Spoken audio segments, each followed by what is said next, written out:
Harley Roadshow. If you're new to the channel, welcome. If you're regular, welcome back. We're back down here at GRM Performance. Back on this 2010 Mighty Softail build. Let's go and have a look what's happening today. All right, what are we doing today? Today we will do the exhaust. Yep. We're gonna do the Oh, it's come in, has it? Yeah. Oof, okay. Yeah. We just have to install it, and we're gonna do the intake. Yep. And we're gonna do some bits and pieces. I'm not sure exactly. I have a whole heap of stuff to install on the bike. Just have to pull all the boxes out, and we're definitely gonna do the intake and exhaust. That's for sure. And the headlight came in too, didn't it? The headlight, yep, it's on the bench. We're just gonna have to install it. And yeah, I already installed, as you see. I've done the side stand, and I've done the wheel, put the caliper on, and space it all out. And it's all done. And yeah, we're getting close. We just, at this point, if I'll get the parts from the painters, it will be probably a couple of days. Okay. So it's not far. Well, there we go. Let's get into it.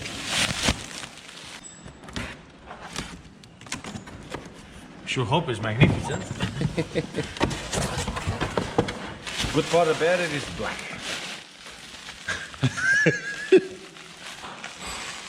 Be careful not to scratch it with a knife.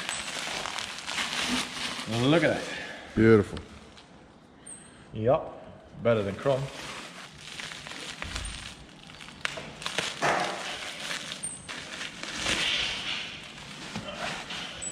Cool.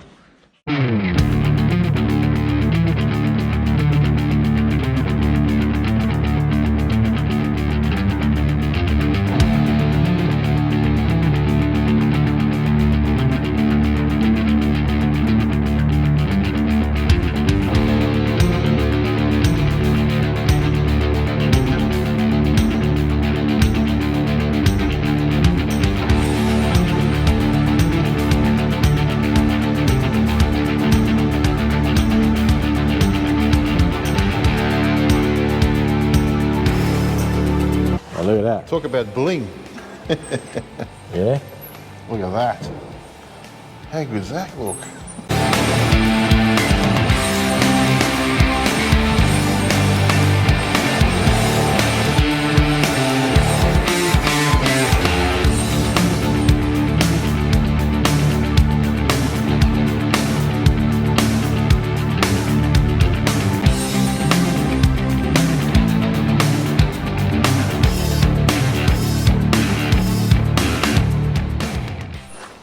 There we go.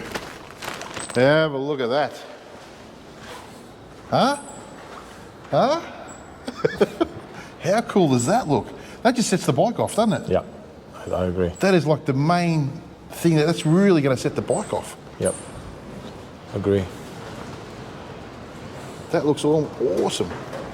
So there you go, guys. That's a blow exhaust. I think it's a blow exhaust killer kit from memory. Yeah. I just reckon that just sets the bike off.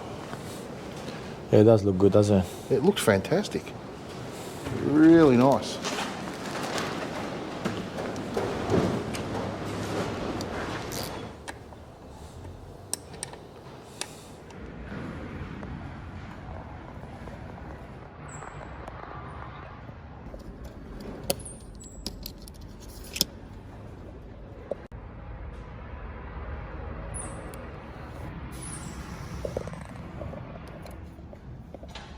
Mr. Romy, what are we doing? We are doing, we just finished the throttle body. Yep. And we're going to install the air intake. And I'm going to install the quick shifter module, install it on there as I'm here, because it gets hooked up to the injectors. Yep. And did I mention air intake yet? Just quickly. We didn't go into detail. What's that's an SNS2, yeah? That's an SNS3 drop, yes. Yep. Yep. So we're going to install it in a second. Yep. So yeah, let's get going. Let's go. Okay. Air intake. One air intake, hopefully second time lucky. Second time lucky? Yeah, it is the right one. That's the good one? Yep. Beautiful. Looks right. So let's whack this baby on.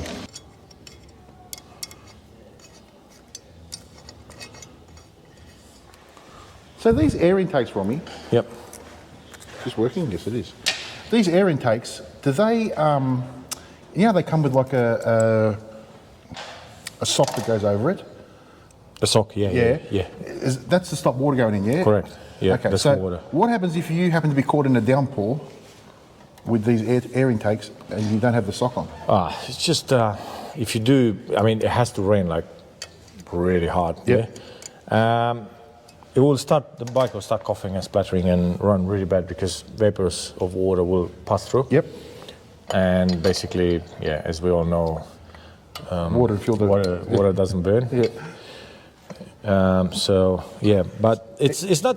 I mean, you literally have to. I don't know. It will be like a Noah's Ark apocalypse to harm the motor. You know, it's not going to be like that. It's just basically, and that socket's actually good for dust too. Yep. Especially in Australia, if you go into a desert environment, you know, like a dusty road, you know, like you get the outback. If you get in outback and you have a bike in front of you, and which will lift all the dust, that fine particle, it will clog up the high flow filter pretty quick. So if you have one of those socks, it's great to stop and put it on before you hit the.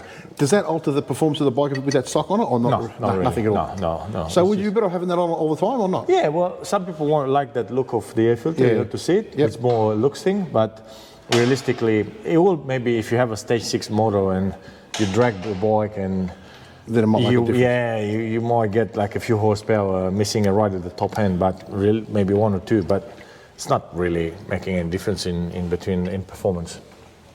See, we're just a wealth of knowledge down here at GRM Performance. Like all these questions I asked, I must admit I asked the really pertinent questions. And after my last effort, like with those what are those things I put on? The fins, the head bolt kit. Yeah. Like I was telling Romy, and he was really impressed. Actually, he actually rang up. He said, "You're actually almost a qualified mechanical engineer after that." Is that's what you said? Yeah. Sure. That's exactly what I said.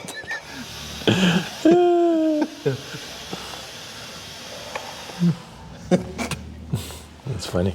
There you go. Look at that. Well, that just sets the whole thing off, I reckon. Yeah, it does, doesn't it? That looks special. Looks good. Beautiful. And it's a bit smaller, it's the micro filter, so exposes a bit more out of the motor. I think it's good. Now, look, I think, and let us know what you've reckoned in the comments, but I reckon that exhaust and that whole combination just sets the motor off, sets the bike off. It's just it's an absolute talking piece, isn't it, really? Yeah, it looks good. I like it. Beautiful. Well, guys, I hope you liked this episode of the Harley Roadshow. We're having fun doing this. If you did, give us a thumbs up and a like. And if you wouldn't mind subscribing, that'd be handy too. Thanks to Romy and everybody down here at GRM Performance again as usual. And we'll catch you next time on the Harley Roadshow. See you soon.